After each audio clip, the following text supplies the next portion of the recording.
Il est 20 h sur la chaîne africaine de télévision. Voici le sommaire de ce journal.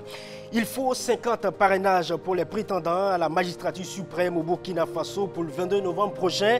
Les députés et conseillers municipaux sont appelés à se manifester pour les différents choix.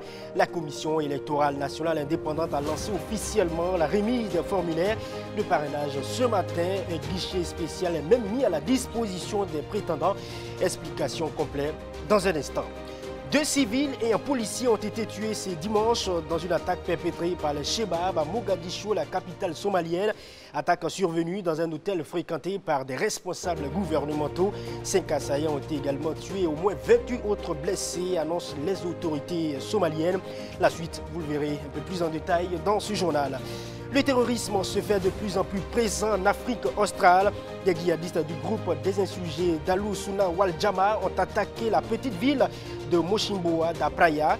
Ils ont pris le port stratégique de cette ville pour l'immense projet de gaz naturel liquéfié. Inquiets de l'évolution des choses, les chefs d'État des pays de la communauté de développement d'Afrique australe se retrouvent pour adopter des mesures urgentes. Plus de détails dans un court instant. Voilà donc pour le sommaire de ce 20 h. Très heureux de vous retrouver. Bonsoir et bonsoir à tous. Au Burkina Faso, les candidats aux élections présidentielles et législatives de novembre prochain peuvent désormais passer à la CENI pour le retrait des formulaires de parrainage et des documents relatifs aux législatifs. La CENI met donc à la disposition des candidats un guichet ouvert tous les jours ouvrables. La cérémonie officielle de remise de ce formulaire, c'était donc ce matin même à Ouagadougou. On fait le point avec Ahmed Nadema. Le guichet de délivrance des formulaires de parrainage pour la candidature à la présidentielle et ceux de déclaration législative du 22 novembre prochain est désormais ouvert. Les candidats peuvent dès à présent se rendre à la CENI afin de prendre possession des documents. Les gens vont venir retirer les fiches ici. La fiche de parrainage coûte 10 000 francs. Et quand vous récupérez la fiche de parrainage, on vous donne gratuitement les 2 guides. Les guides fournis à l'achat de l'attestation de parrainage des candidats sont le guide de réception et de validation à la candidature de la présidentielle et le guide de parrainage. Afin d'être éligible, tout prétendant à la magistrature suprême doit bénéficier de 50 parrainages. La qualité de ceux qui doivent parrainer les candidats à la présidence du Faso, c'est les conseillers municipaux et les élus nationaux, les députés. Voilà, comme le directeur de la communication vous l'a dit, si parmi les 50 parrainages qui sont exigés pour chaque candidat, vous avez un député et tout le reste c'est des conseillers municipaux, il n'y a pas de problème. Mais si c'est que des conseillers municipaux qui parrainent votre candidature, ils doivent relever d'au moins 7 régions. Le guichet de délivrance des formulaires de parrainage et ceux de déclaration législative du 22 novembre prochain est fonctionnel tous les jours ouvrables de 8 h à 15 h. En format numérique et stocké dans une clé USB, les formulaires de déclaration de candidature aux législatives sont aussi gratuitement offerts aux candidats. Pour ce faire, la CENI invite les candidats à se munir d'un mandat dûment signé par le premier responsable du parti, de la formation politique ou encore du regroupement d'indépendants pour les formalités de retrait de ces formulaires. Les gens auront acheté cette attestation, on leur remettra ces documents-là. On ouvre à présent le chapitre insécurité de ce journal. La France peint en rouge toutes les frontières du Burkina Faso. Les frontières avec le Ghana ou la Côte d'Ivoire étaient jusqu'ici en zone orange. Désormais, ces 2 pays sont inclus. Qu'est-ce que cela veut dire? Eh bien, cela veut dire clairement que tous les ressortissants français sont déconseillés formellement d'aller dans ces zones dites rouges. Depuis ce 15 août, tout le sud du Burkina Faso est placé dans le rouge par le Quai d'Orsay.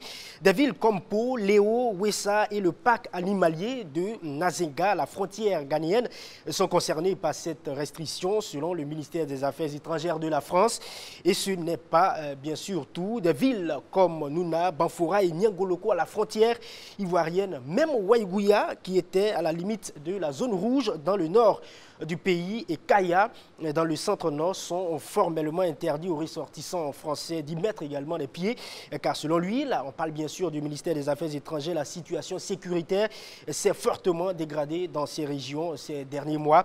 La France, justement, indique qu'à ce jour, les deux plus grandes villes du pays que sont Bobo-Dioulasso et Ouagadougou, la capitale, demeurent en zone orange, c'est-à-dire déconseillées sauf cas impératif. Et pendant ce temps, au Niger voisin, l'armée porte un coup dur à Boko Haram en libérant des otages. 11 civils détenus par le groupe de terrorisme Boko Haram ont été libérés dans la commune de Guesquerou. Ce sont donc des militaires nigériens de la force multinationale mixte basée à Difa, au sud-est du pays, qui ont mis en déroute les terroristes et libéré les otages. C'était peu avant le paiement d'une rançon d'environ 2 millions de francs CFA exigés par les ravisseurs auprès de leurs familles. Les otages libérés ainsi qu'une importante quantité d'armes et de munitions, des téléphones portables et des produits stupéfiants ont également été saisis au cours de l'opération. Ces 11 personnes, dont 3 femmes et 4 enfants, avaient été enlevées les 11 et 12 août dans 2 villages. Les prises d'otages, il faut le savoir, contre versement de fortes rançons sont donc fréquentes dans la région de Difa, exposée depuis 5 ans au raid meurtrier des djihadistes de Boko Haram. Sachez-le également, Difa abrite, selon les Nations Unies, 300 000 réfugiés nigériens et déplacés fuyant les exactions des terroristes. On y va maintenant en Afrique australe pour parler encore de terrorisme. Les pays de l'Afrique australe surveillent avec une attention assez particulière les signaux de terrorisme islamique dans la région depuis près de 3 ans.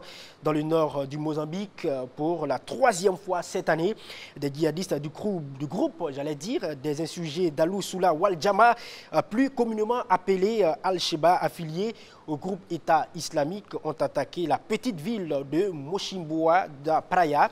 Ces terroristes ont pris le port stratégique de cette commune pour l'immense projet donc, de gaz naturel liquéfié. La situation jugée inquiétante et préoccupante a intéressé justement les chefs d'État des pays de la communauté de développement d'Afrique australe. La question donc, a été abordée au cours d'un sommet ce lundi même. Voyons ensemble la substance avec Linda Kabori. Ce mercredi, les djihadistes affiliés au groupe État islamique ont attaqué la ville de Mosimbao à Praia, au nord de Mozambique. C'est la 3e attaque en cette année 2020. Les djihadistes se sont emparés d'un port stratégique dans le nord du pays, une région très riche en gaz et qui attire de nombreux investisseurs du monde entier.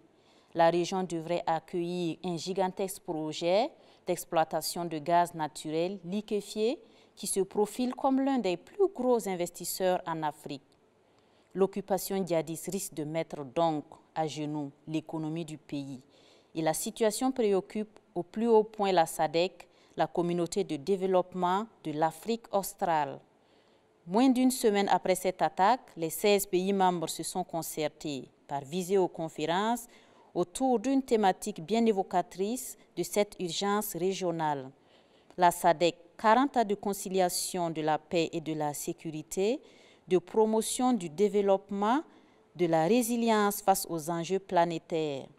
C'est donc une rencontre de bilan du chemin parcouru depuis la création de l'organisation en 1980, mais surtout de prise de décision pour rendre l'organisation plus efficace face aux menaces actuelles qui pèsent sur la région.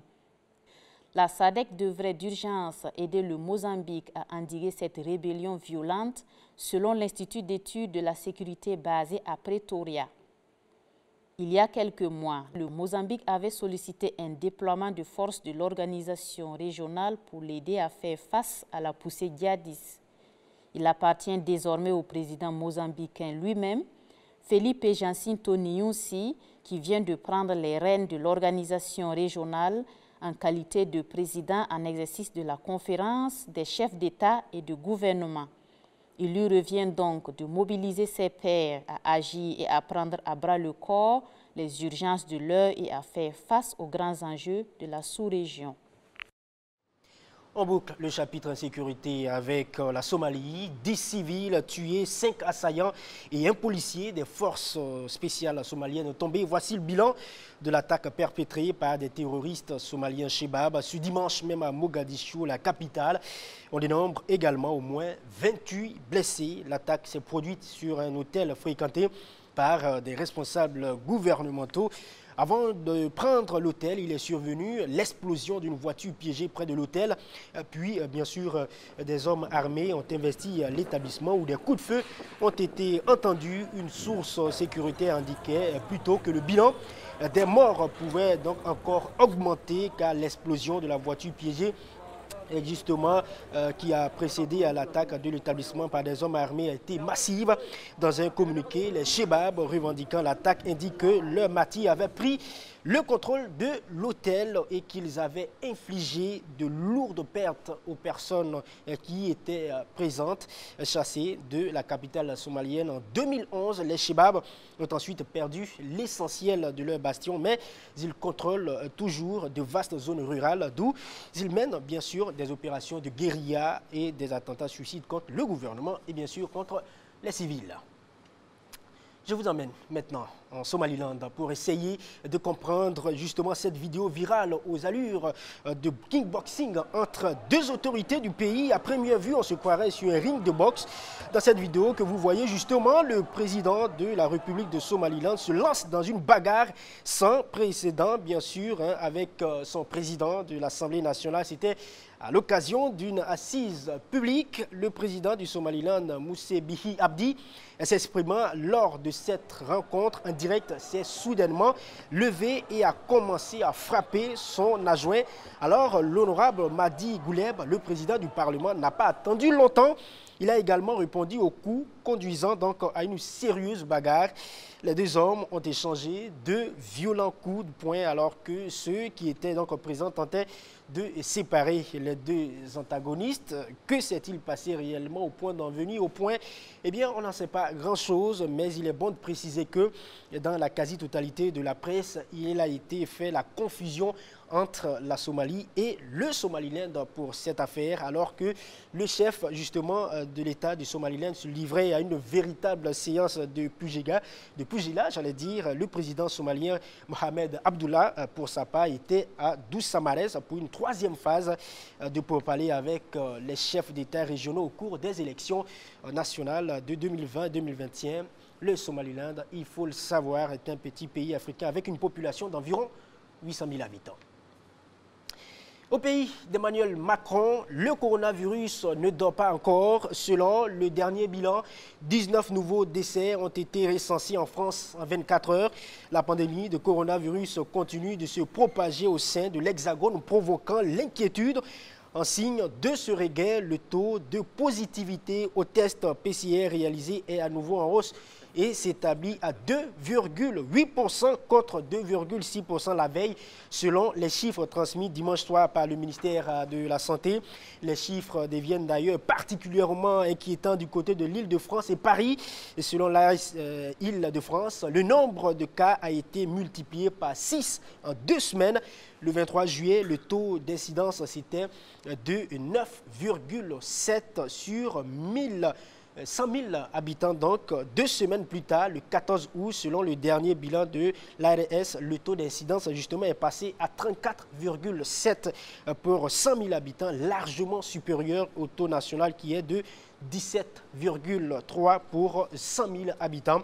Et ce regain justement inquiète à l'approche donc de la fin des vacances scolaires. Et en amont d'une rentrée à risque, les autorités sanitaires craignent un retour à un système de santé sous tension. Jean Castex, le Premier ministre, sonne les Français de se ressaisir pour justement éviter une seconde vague qui semble se préciser petit à petit, alors que le port du masque est de plus en plus imposé dans l'espace public, notamment à l'extérieur, dans les grandes villes. Qu'en sera-t-il justement dans les entreprises et quelles mesures seront donc prises dans les établissements scolaires? Des précisions doivent être apportées certainement dans les tout prochains jours. Revenons maintenant au Burkina Faso pour terminer ce journal et nous nous tournons justement vers le centre-ouest, précisément dans la ville de Koudougou. 100 000, que dis-je, 1000 plants ont été mis en terre ce 17 août dans le but de participer à la lutte contre l'avancée du désert au Burkina Faso, une opération d'environnement dénommée Koudougou Reboisement 2020. Pour cette campagne, 110 hectares de terrain doivent être reboisés et entretenus chaque année. On fait le point avec Kevin Elodie Zaba, Frange Landry, comparé avec la voix de Linda Kabouri. Par ce geste, le ministre de l'Environnement burkinabé lance la 5e édition de Koudougou Reboisement.